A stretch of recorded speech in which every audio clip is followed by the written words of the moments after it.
Here's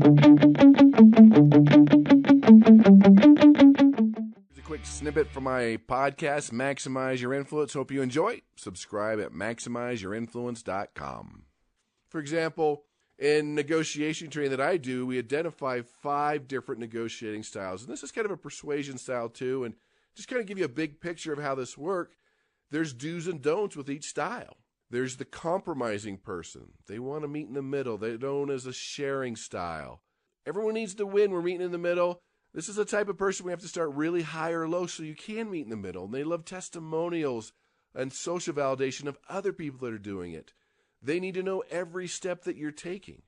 But if this type of style, you use threats, you back them into a corner, you're condescending to them, or you confuse them, and that would be by bypassing any steps and not following a logical order, they're going to come at you and you won't be able to influence them, and it'll shut the door to persuasion. Sometimes you deal with the type of people that we call avoiding or withdrawing. They're very passive. They hate conflict. They don't want to commit. They need time. They're not very assertive. And if you're an assertive person, it's going to drive you nuts.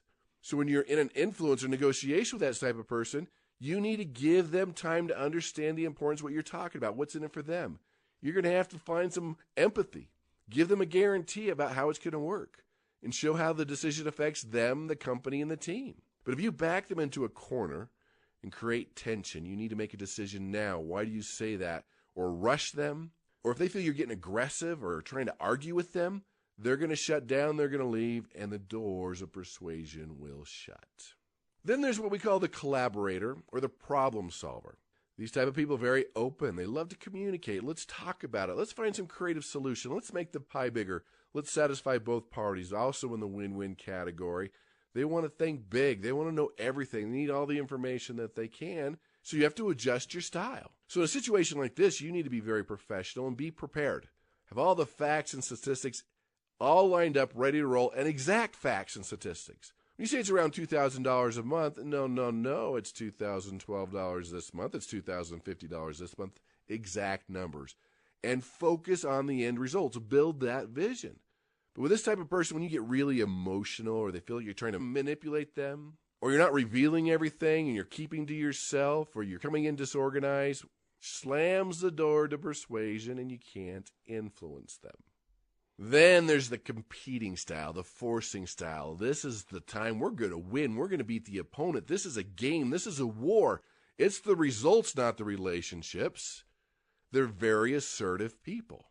This is fun. We're going to do this. We're going to see what we're going to get. We're going to back them into a corner. We're going to win.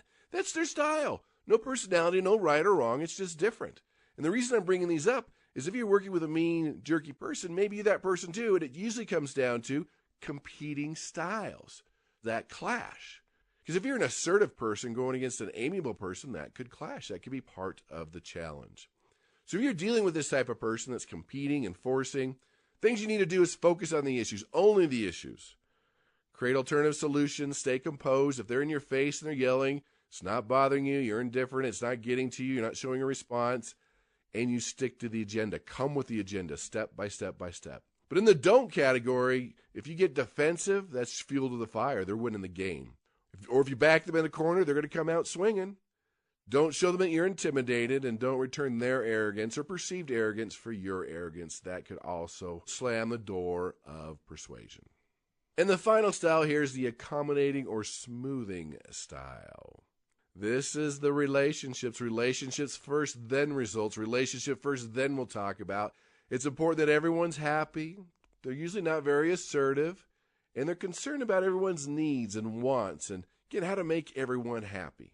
And if you're dealing with that type of person, or you are that type of person, things you need to focus on is the relationship. You might need to talk about the cats or their weather or their day or their children. They need to understand there's a relationship there first. Be open and warm. Answer the questions. Get to know them. Even if you think it's a waste of time, they need this. Find common interests, find a similarity, find something that you have in common. Make the small talk, do the chit-chat. Those are things that can be very helpful to you. Now on the don't list, don't rush them. Don't confuse them. Don't overload them with facts and statistics and all the analytical things or use threats. That's going to slam the door to persuasion, motivation, and influence. If you're watching us on YouTube, like the video, subscribe to our channel, leave us a comment, share it with your friends, let us know what other tools you want to hear. Persuade with power.